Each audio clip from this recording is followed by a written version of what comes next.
Capítulo 10. O eu psicológico.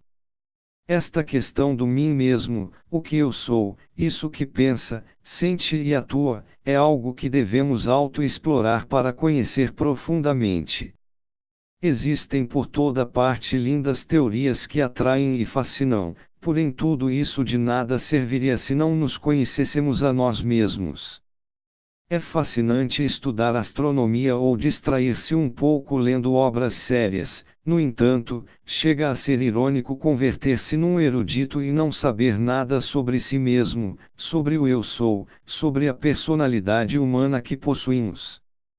Cada qual é muito livre para pensar o que queira e a razão subjetiva do animal intelectual, equivocadamente chamado homem, dá para tudo. Tanto pode fazer de uma pulga um cavalo, como de um cavalo uma pulga. São muitos os intelectuais que vivem jogando com o raciocínio, mas, e daí? Ser erudito não significa ser sábio. Os ignorantes ilustrados abundam como erva daninha e não apenas não sabem como nem sequer sabem que não sabem. Entenda-se por ignorantes ilustrados os sabichões que pensam que sabem e nem sequer se conhecem a si mesmos. Poderíamos teorizar lindamente sobre o eu da psicologia, mas não é exatamente isso o que nos interessa neste capítulo. Necessitamos conhecer a nós mesmos pela via direta, sem o processo deprimente da opção. De modo algum seria isto possível se não nos auto-observássemos em ação de instante a instante, de momento em momento. Não se trata de ver-nos através de alguma teoria ou de uma simples especulação intelectiva. Ver-nos diretamente tal qual somos é o interessante, só assim poderemos chegar ao conhecimento verdadeiro de nós mesmos. Ainda que pareça incrível, nós estamos equivocados com respeito a nós mesmos. Muitas coisas que cremos não ter, as temos, e muitas que cremos ter, não as temos. Temos formado falsos conceitos sobre nós mesmos e devemos fazer um inventário para saber o que nos sobra e o que nos falta. Supomos que temos tais ou quais qualidades que em realidade não temos e muitas virtudes que possuímos, certamente as ignoramos. Somos pessoas adormecidas, inconscientes e isso é o grave. Infelizmente, pensamos o melhor de nós mesmos e nem sequer suspeitamos que estamos adormecidos. As Sagradas Escrituras insistem na necessidade de despertar, mas não explicam o sistema para conseguir esse despertar. O pior do caso é que são muitos os que lerão as Sagradas Escrituras e nem sequer entendem que estão adormecidos. Todo mundo pensa que se conhece a si mesmo e nem remotamente suspeita que existe a doutrina dos muitos.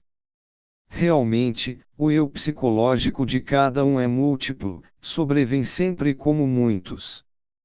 Com isto queremos dizer que temos muitos eus e não só um, como supõem sempre os ignorantes ilustrados. Negar a doutrina dos muitos é fingir-se de bobo para si mesmo, pois, de fato, seria o cúmulo dos cúmulos ignorar as contradições íntimas que cada um de nós possui. Vou ler um jornal, diz o eu do intelecto, ao diabo com tal leitura exclama o eu do movimento, prefiro dar um passeio de bicicleta. Que passeio, que nada. Grita um terceiro em discórdia, prefiro comer, tenho fome. Se pudéssemos nos ver num espelho de corpo inteiro, tal como somos, descobriríamos, por nós mesmos, em forma direta, a doutrina dos muitos. A personalidade humana é tão somente uma marionete controlada por fios invisíveis. O eu que hoje jura amor eterno pela gnose é mais tarde substituído por outro eu que nada tem a ver com o juramento, então o sujeito se retira. O eu que hoje jura amor eterno a uma mulher é mais tarde substituído por outro que nada tem a ver com esse juramento, então o sujeito se enamora de outra e o castelo de cartas vai ao chão. O animal intelectual, equivocadamente chamado homem, é como uma casa cheia de muita gente. Não existe ordem nem concordância alguma entre os múltiplos eus. Todos eles brigam entre si e disputam a supremacia. Quando algum deles consegue o controle dos centros capitais da máquina orgânica, sente-se o único, o amo, porém acaba sendo derrotado. Considerando as coisas deste ponto de vista, chegamos à conclusão lógica de que o mamífero intelectual não tem verdadeiro sentido de responsabilidade moral. Indiscutivelmente, o que a máquina faça ou diga num momento dado depende exclusivamente do tipo de eu que nesses instantes a controla. Dizem que Jesus de Nazaré tirou do corpo de Maria Madalena 7 demônios, 7 eus, viva personificação dos 7 pecados capitais.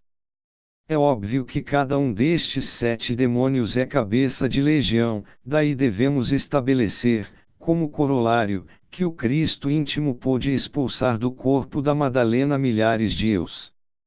Refletindo em todas estas coisas, podemos inferir claramente que a única coisa digna que nós possuímos em nosso interior é a essência.